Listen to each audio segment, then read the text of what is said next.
Hello dear students, आज हम जैसा कि वर्तमान में हमारे व्यापम द्वारा पटवारी प्रशिक्षण चयन परीक्षा ऑनलाइन फॉर्म भरा जा रहा है, जिसके अंतर्गत उन्होंने सिलेबस दिया है। तो सिलेबस में एक्चुअल में क्या रहता है, सीजी व्यापम बहुत टाइम कम देता है, तो उस कम समय में हमारे पास सिलेबस ज़्यादा रहते हैं, समय कम रहता है। तो उस चीज को किस तरह से प्रिपेयर करें, उसमें कौन से जो टॉपिक्स हैं सिलेबस में वो महत्वपूर्ण है, कैसे उतने बड़े सिलेबस को हमको कवर अप करना है कम समय में, इसके बारे में आज हम जानकारी देंगे। और क्या क्या सिलेबस में आएगा, कितना आएगा, कैसे आएगा। ठीक है, तो चलिए वीडियो को शुरू करने से पहले अपन जिन्होंने इस चैनल को सब्सक्राइब नहीं किया है तो सब्सक्राइब कर लेंगे और ज़्यादा से ज़्यादा शेयर कर देंगे, ताकि ज़्यादा से ज़्यादा लोग को इसका बेनिफिट मिल सके, है ना। इसमें क्या है, हम गणित के कौन कौन से टॉपिक को कैसे पढ़ना है, कम समय है तो हमको कौन कौन से टॉपिक को ज़्यादा ध्यान देना है और कैसे पूरा सिलेबस को कवर करना है कम समय में, इस बारे में हम बताएंगे। तो इस वीडियो में बने रहिए। चलिए शुरू करते हैं। पटवारी प्रशिक्षण चयन परीक्षा, पहले पाठ्यक्रम का रूपरेखा देख लेते हैं क्या है इसमें हमारे पास ये 150 नंबर का आएगा टोटल, जिसमें 150 प्रश्न रहेंगे। कंप्यूटर ज्ञान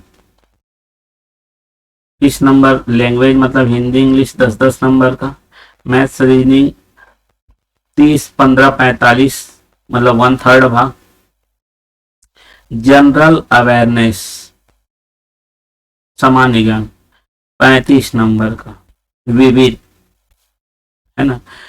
और जीएससीजी छत्तीसगढ़ का वो 15 नंबर का, और करेंट अफेयर समसामयिकी घटना है वो 15 नंबर। इस तरह से 20-20, 40, 40-30, 70, 70 और 50 120 और 30 150 नंबर का 150 क्वेश्चन आएगा, जिसमें ये जो हमारा जनरल अवेयरनेस है, सामान्य ज्ञान है, ये 35 नंबर कवर कर रहा है। मैथ्स और रीजनिंग मिलाकर 45 नंबर, जो कि पूरे टोटल मार्क्स का 1/3 मतलब 1/3। और बहुत ही अभी व्यापम का जो मैथ्स रीजनिंग का जो क्वेश्चन का जो पैटर्न है, सिलेबस वही रहता है, क्वेश्चन को पूछने का जो तरीका है पूर्ण रूप से बदल गया है, तो इसलिए हमको कठिन लगने लगता है। तो चलिए कैसे पढ़ें कम समय में, किन किन चीजों को ज्यादा ध्यान देना है, तो इसके बारे में आज गणित के सिलेबस के बारे में हम आपको बताएंगे। यहाँ पर है हमारा आ गया ये गणित में जान लीजिए 30 प्रश्न होंगे और 30 नंबर आएंगे। ठीक है, तो इसके सिलेबस को एक बार हम लोग देख लेते हैं कि क्या क्या इसमें आ रहा है। चलिए देखते हैं। तो फिर इसमें आ रहा है इकाई 1, 30 अंक का 30 प्रश्न।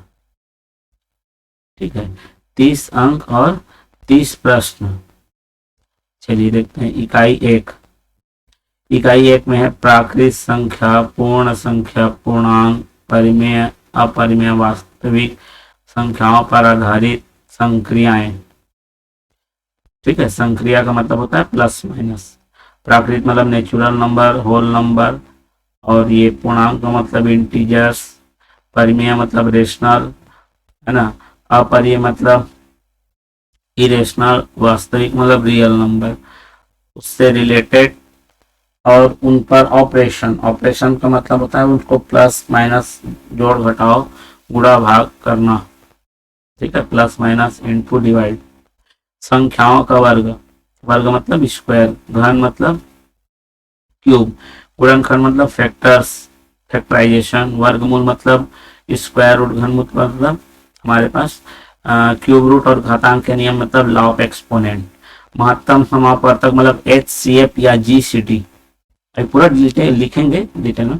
LCM मतलब लघुत्तम समापवर्तक। भिन्न संख्या मतलब फ्रैक्शन एवं उनकी संक्रिया। संक्रिया मतलब भिन्न को जोड़ना, घटाना, है ना, गुणा करना, भाग करना, बड़ा छोटा।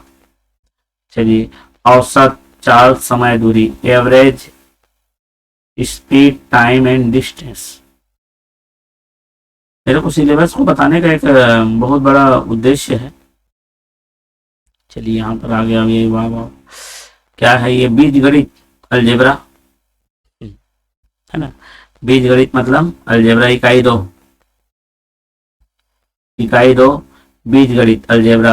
अलजेब्रा के नियम एवं संक्रियाएं मतलब अलजेब्रा आप जानते हैं, बीजगणित, बीजगणित का मतलब नोन अननोन, ज्ञात अज्ञात संख्याएं, X Y Z A B C, ठीक है, ये इनको जोड़ना, घटाना, गुणा भाग करना, ठीक है।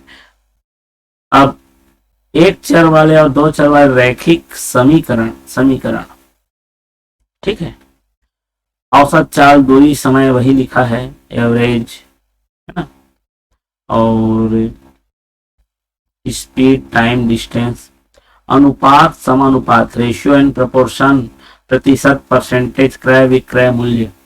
क्रय विक्रय मूल्य मतलब सेलिंग प्राइस, कॉस्ट प्राइस, लाभ हानि, साधारण एवं चक्रवृद्धि ब्याज, रेखा एवं कोण, त्रिभुज, चतुर्भुज, वृत्त, गोला, बेलन, शंकु, घन, घनाभ। ये आपका दिया हुआ है, मुद्दा ये नहीं। मेरा प्रश्न है, क्या इतने सारे आपने सिलेबस तो देख लिए, ठीक है। एक टॉपिक का नाम लिखता हूं,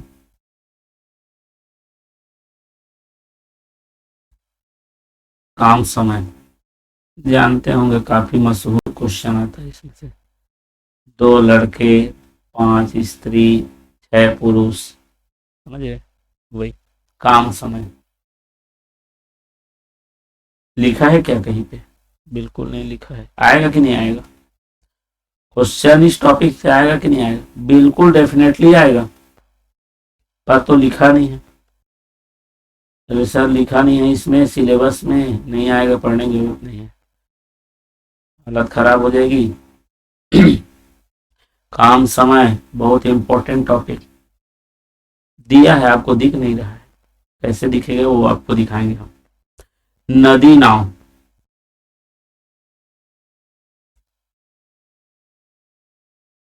ठीक है, रेलगाड़ी,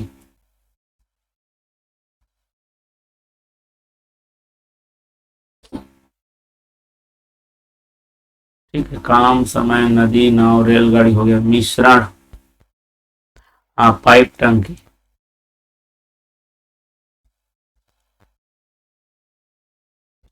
मिश्रण,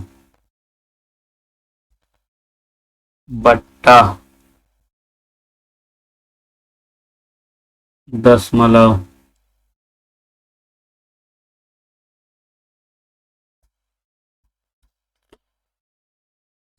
ये सारे टॉपिक नहीं लिखे हैं लेकिन आएगा। क्यों आएगा भैया? हम इसको इस टॉपिक के नाम से जानते हैं, ठीक है। लेकिन मैं अभी आपको बताऊंगा, ये जो आपने जो दिख नहीं रहा है इम्पोर्टेंट है ना, ये कहां पर आएगा, कैसे आएगा, ये मैं आपको बताता हूं, ठीक है। चलिए तो देखते हैं। इसमें आपका लिखा है जो इस संख्या, संख्याओं का वर्गघन, महत्तम, लघुत्तम, भिन्न, ये सब एक ही चीज में, ये एक टॉपिक है, कोई बड़ा नहीं। इसका नाम है संख्या एवं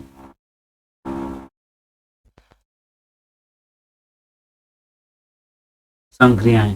अगर ये टॉपिक लिख देते हैं, एक टॉपिक, तो ये चार चीजें उसमें इंक्लूड हो गई, संख्याओं एवं उन पर संक्रियाएं। महत्तम लघुत्तम क्या है, भाग करना है, हो गया। वर्ग गुणा करोगे 2 बार, संक्रिया वही है। गुणनखंड किससे किससे भाग जाता है, वर्गमूल, ठीक है, वो किसका वर्ग है, किसको उसी से गुणा करेंगे। घातांक का नियम, प्राकृत पूर्ण संख्या सब संख्या में है, उसको जोड़ना घटाना कैसे है, ठीक है।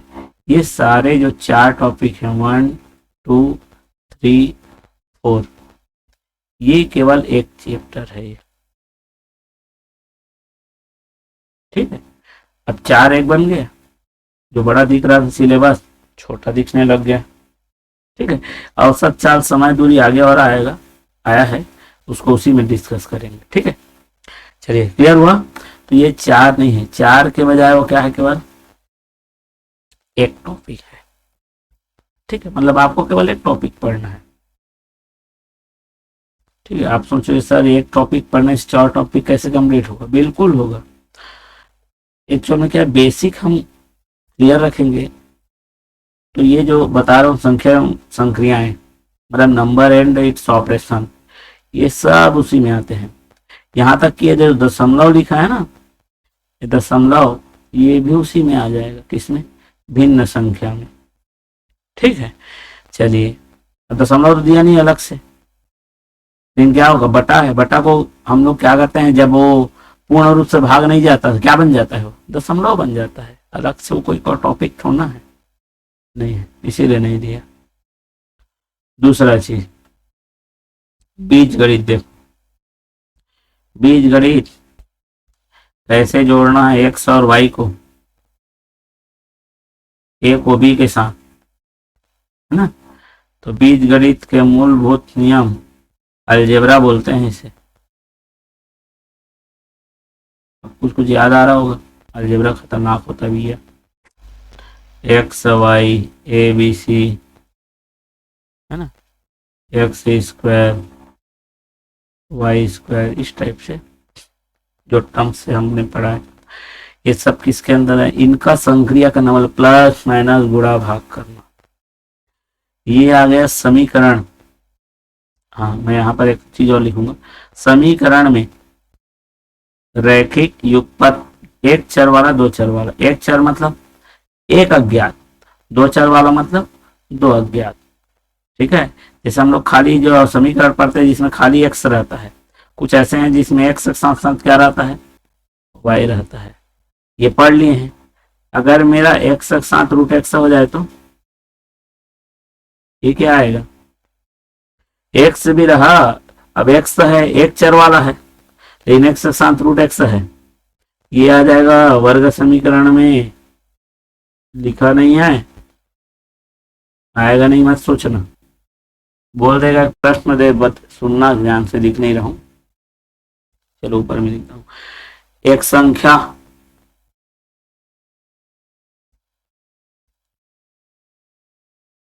एवं उसके वर्ग का योग, ठीक है, 17 है। संख्या है, वर्ग करना है, योग करना है, कहीं पे नजर आया, क्या क्या लग रहा है, अरे संख्या हाँ सिलेबस में दिया है, वर्ग दिया है, योग करना संक्रिया दिया ही है, भैया इसको बनाने के लिए ये लगेगा, वर्ग समीकरण की जरूरत पड़ेगी, दिख रहा है संख्या पद्धति का, बनाने के लिए यूज करना पड़ेगा वर्ग समीकरण। आप इसको कर लो, मैं एक छोटा 17 दिया हूँ, इसका मतलब ये नहीं कि वहां पर बड़ा दे देगा तो आप कितना ठोको, समय थोड़ा रहता है हमारे पास, है कि नहीं। चलिए औसत, तो ये हो गया हमारे समीकरण, इसमें आप इंक्लूड कर लीजिए वर्ग समीकरण, ठीक है। अब इसमें हमारा है औसत एवरेज, ये अलग है, ठीक है, औसत अलग है। अब यहां पर आ गया चाल दूरी समय, चाल दूरी समय आ गया, फिर आ गया तो हमारे पास एक क्या हो गया, अलजेब्रा दूसरा हो गया, है ना। अलजेब्रा में हो ये एक्स वाई जेड वाला ये पद समीकरण उसी में इंक्लूड कर सकते हैं अपन। मतलब हमारे पास ये दो टॉपिक एक साथ आ गए। औसत, औसत की कहानी बहुत इजी है ना। अब इससे पहले चाल समय दूरी को देखते हैं। इसमें लिखता हूं मैं नदी नाव, ठीक है। और लिखते हैं रेलगाड़ी, काम समय, काम समय के बाद है विश्राम, ठीक है। काम समय, पाइप टंकी, ठीक है। ये टॉपिक, ये जो दिख रहे हैं आपको, इसमें आप अनुपात, समानुपात, समानुपात के अंतर्गत एक आता है व्युत्क्रमानुपात। व्युत्क्रमानुपात माने समानुपात का उल्टा। ये जो है अनुपात, समानुपात और व्युत्क्रमानुपात, यही इन सारे टॉपिक्स को कवर कर देते हैं। मतलब अगर ये आप जान गए ना तो इससे संबंधित प्रश्न है, कोई ऐसा नहीं है जो ना बने आपसे, ठीक है। इसका मतलब एक टॉपिक ये अलजेब्रा 2 हो गया, ये 3 हो गया, ये अनुपात, समानुपात और ये व्युत्क्रमानुपात, इसमें ये सब टॉपिक्स आ जाएंगे। ये पार्ट है। प्रतिशत, प्रतिशत में ही प्रतिशत आप जान लिए तो आपका बन जाएगा क्रय मूल्य, विक्रय मूल्य, लाभ हानि, अंकित मूल्य, बट्टा, साधारण ब्याज, चक्रवृद्धि ब्याज। तो आप गिनते रहिए, एक उधार पिछला, 2, 3, 4, ये भी हो गया उसी में 4 में, और ये 5। केवल 5 चीजें पढ़नी है आपको, 5 चीजें पढ़ोगे, केवल 5 चीजें। दिख रहा है बहुत सारा, 5 चीजें पढ़ोगे सारी चीजें क्लियर हो जाएगी। अब ये जो रेखा गणित हमारा कैसे कैटेगरी में बटा हुआ है वो समझो आप। रेखा गणित होता है 1 विमा, 2 विमा, 3 विमा, ठीक है। ये रेखा कोण 1 विमा वाले हैं, वृत्त, त्रिभुज, चतुर्भुज 2 विमा वाले हैं, और ये घन, गोला, शंकु, घनाभ ये 3 विमा वाले हैं। इसकी निकलेगी केवल लंबाई, डिटेल में और पढ़ाएंगे। जो रेखा रहेगी उसकी केवल लंबाई निकल सकती है, उसका क्षेत्रफल आप निकाल नहीं सकते, आयतन नहीं निकाल सकते। त्रिभुज का आप लंबाई, लंबाई का तात्पर्य परिमाप, वो कितना घेर रहा है बाउंड्री, उसके बाद उसका क्षेत्रफल निकाल सकते हो, क्योंकि 2 विमा है, इसका चीज 2 निकलेगा, लंबाई भी निकलेगा, साथ ही से क्षेत्रफल निकलेगा। ये 3 विमा वाले हैं। 3 विमा का होता है लंबाई भी निकलेगा, क्षेत्रफल भी निकलता है, और साथ ही साथ आयतन निकलता है। तो जितनी विमा रहेगी उसके पास उतने ही अवयव हो जाते हैं, ठीक है। अवयव का मतलब उसको नहीं, जैसे लंबाई वाला रेखा है, 1 विमा है, केवल लंबाई निकलेगी, उसका क्षेत्रफल आयतन नहीं निकल सकता। त्रिभुज है, द्विविमा वाला है, तो उसके 2 चीज निकलेगी, परिमाप और क्षेत्रफल। गोला है तो लंबाई मतलब परिमाप और उसका क्षेत्रफल और आयतन, तीनों चीज निकलेगा, ठीक है। तो इस तरह से अगर देखा जाए तो मुश्किल से आपको कौन सा मेन मुद्दा में क्या क्या पढ़ना है वो आप समझिए। पहला, संख्या एवं संक्रियाएं पढ़े, बहुत सारे 4-5 टॉपिक कवर हो जाएगा। दूसरा आपको पढ़ना है बीज गणित एवं संक्रिया, इसीलिए बोलता हूं प्लस माइनस गुणा भाग सब संख्याओं के बारे में पता रखो और उसको जानो, सारी चीजें सॉल्व हो जाएगी। ये समीकरण भी इसी में आ जाएगा, बीजगणित वाले में। तीसरा है अनुपात, समानुपात, व्युत्क्रमानुपात। इसमें तो अथाह है भैया, पूरे चाल, समय, दूरी, नदी, नाव, रेलगाड़ी, काम, समय, पाइप, टंकी, सब इसी में क्या हो जाएंगे, आपके शामिल हो जाएंगे। ठीक है। चौथा टॉपिक है प्रतिशत।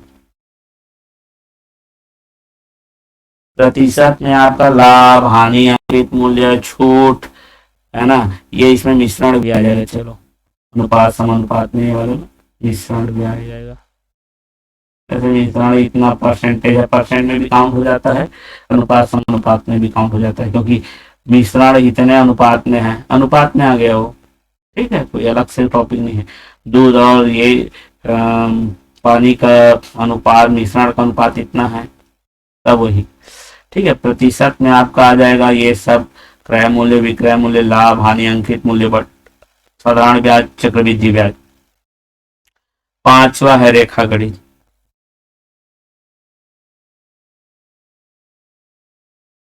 रेखा गणित के अंतर एक विमीय, द्विविमीय, त्रिविमीय आकृतियों का।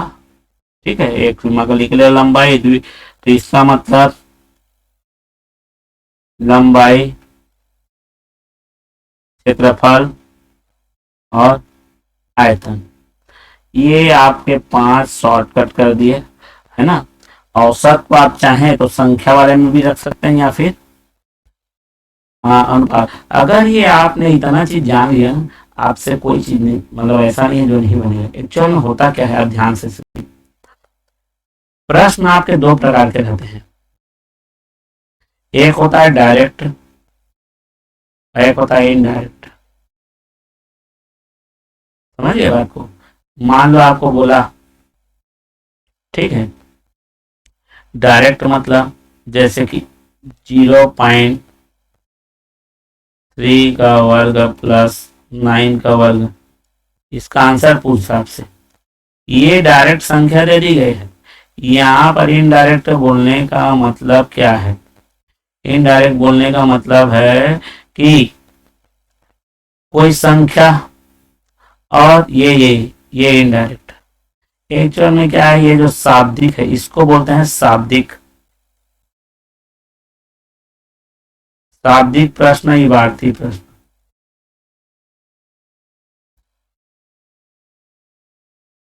ठीक है, शाब्दिक प्रश्न, इबारती प्रश्न बोलते हैं, है ना, वर्ड प्रॉब्लम। एक्चुअल में समस्या यही आती है, हम क्या करते हैं, हम जो डायरेक्ट दिया रहता है प्लस माइनस सब करना जानते हैं, लेकिन जैसे उसको शब्द में दे दिया रहता है ना, उस शब्द को गणितीय अर्थ में कैसे रूपांतरित करना है नहीं समझ में आता। यही हमारे सबसे बड़ी समस्या है। नहीं तो आप कोई भी क्वेश्चन करिए, मैं इन्हीं चीजों का प्रयोग करूंगा, केवल 5 चीजों का। इसमें ये जो टॉपिक्स है 5 आपके, इसके अलावा छठवां का कोई गुंजाइश ही नहीं आएगा। ठीक है ना, जो सिलेबस दिया है ना, ये 5 ही है। तो आप एक बार बताइए, इतना लंबा चौड़ा सिलेबस दिख रहा था हमारे पास, कितने कैटेगरी में डिवाइड हो गए? केवल 5, मतलब 5 टॉपिक पढ़ना आपको। अगर ये 5 टॉपिक आपने क्लियर कर लिया, आपका मतलब बेसिक क्लियर कर लिया इसमें, तो रेलगाड़ी से संबंधित, तो रेलगाड़ी से प्रश्न आया, मतलब चाल दूरी समय है, और चाल दूरी समय अनुपात समानुपात से बिल्कुल अलग नहीं है। काम समय है, वह अनुपात समानुपात विक्रमानुपात से बिल्कुल भी अलग नहीं है। मिश्रण, पाइप, टंकी, सब अनुपात समानुपात है। लाभ हानि, लाभ का प्रतिशत ज्ञात कीजिए, हानि का प्रतिशत ज्ञात कीजिए, छूट प्रतिशत ज्ञात कीजिए, है ना, इतने प्रतिशत दर से ब्याज दिया गया है, सब क्या है, प्रतिशत के अंतर्गत ही आता है। तो अभी संख्या संक्रियाएं कितने प्रकार की संक्रिया है, दशमलव, भिन्न, परिमेय, अपरिमेय, वास्तविक, उन्हीं को जोड़ना घटाना, जो डायरेक्ट प्रश्न बनाते हैं। ये जो है संक्रियाएं हैं, ये डायरेक्ट प्रश्न बनाते हैं। आजकल उसी को इनडायरेक्ट दे दिया है ना, उसको इबारती में कन्वर्ट कर देता है, उसको हम गणितीय रूप में जमाना नहीं जानते हैं, जिससे हमको खामियाजा भुगतना पड़ता है। तो आपको आई होप समझ में आ रहा होगा कि हमारे पास समय कम है, टॉपिक्स दिख रहे हैं ज्यादा, लेकिन एक्चुअल में है वो ज्यादा नहीं, है ना। तो हमारे पास हम इन 5 कैटेगरी में अलग अलग प्रकार के क्वेश्चंस करेंगे, ठीक है। और उन क्वेश्चनों में देखना, अपन जो इसके बाद जो वीडियो बनाएंगे उसमें ये जो 5 टॉपिक है इन्हीं पर बनेगा, और उसको शॉर्टकट में कैसे कम समय में तैयारी करें इस बारे में हम चर्चा करेंगे। तो आई होप ये आपको वीडियो पसंद आ रहा होगा। इसके बाद हमारे वीडियो में और भी इंटरेस्टिंग चीजें बताएंगे कि कैसे आपको इबारती या शाब्दिक प्रश्न गणितीय रूप में कैसे आप प्रस्तुत करेंगे और उसको आसानी से हल कर लेंगे। क्योंकि अभी जो पैटर्न, एक सामान्य समय मतलब एग्जाम्पल देता हूँ, पहले एक हमारा डायरेक्ट चलता था 1 मीटर में कितने सेंटीमीटर, तो कितने सेंटीमीटर भी है, 100 सेंटीमीटर।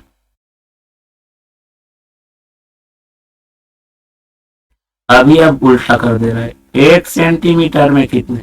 हम जो अपनी पद्धति से पढ़े हुए हैं, टॉपिक नहीं बदल सकता, लंबाई चौड़ाई ऊंचाई वो नहीं बदलेगी, पूछने का तरीका क्या हो गया है, बदल दिया है, ठीक है।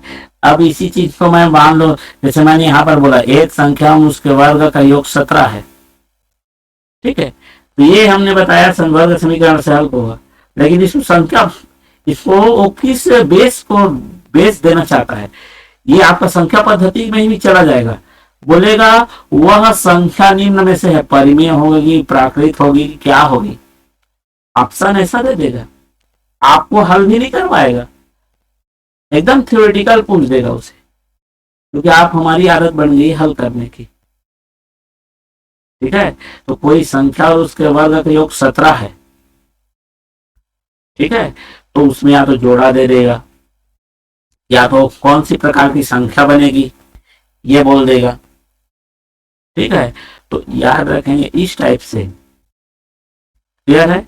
या तो परिमेय अपरिमेय का जोड़ा बनेगा, कि प्राकृत और ये प्राकृत या पूर्णांक बनेगा, इस टाइप से देखो उसको, जो अपन का क्वेश्चन जो अपन डायरेक्ट हल करना सीखे थे, अब उससे एक क्वेश्चन देगा, उसको किसी भी टॉपिक में वो क्या कर सकता है, कन्वर्ट कर सकता है उस ऑप्शन को। तो ये आपको नहीं समझना है, कुछ चीजें जो टॉपिक से छूटी हुई थी उसको मैंने बता दिया, उस चीज को भूल के भी ये मत सोचना कि ये टॉपिक तो इसमें लिखा ही नहीं है, नहीं आएगा, बिल्कुल आएगा। अगर अनुपात समानुपात लिख दिया है तो जितने भी नदी, नाव, रेलगाड़ी, काम, समय, पाइप, टंकी, मिश्रण, जितना भी है सब आएगा। प्रतिशत लिख दिया है, छूट नहीं दिया है, आएगा। संक्रिया दे दिया तो संक्रिया में तो भैया आप प्लस माइनस गुणा भाग कहीं ना कहीं तो करोगे ही ना, तो संक्रिया का मतलब सारी चीजें आ गई, लेकिन मुद्दा केवल 5 पर टिका हुआ है, ठीक है। तो आपसे इस टॉपिक के बेस में कैसा क्वेश्चन आएगा, कैसा घुमाएगा, और उसको आपको कैसे सॉल्व करना है, कैसे इबारती प्रश्न, शाब्दिक प्रश्नों को गणितीय रूप में संक्रिया देना है, इसको हम नेक्स्ट वीडियो में बताएंगे। और आप अपने जो प्रॉब्लम्स हैं उनको भी कमेंट्स करिए, ताकि उस पर एक अलग से वीडियो बनाया जा सके। तो अंत में यही कहूंगा कि इसको जल्दी से जल्दी सब्सक्राइब कर दीजिए और शेयर कर दीजिए अधिक से अधिक। धन्यवाद।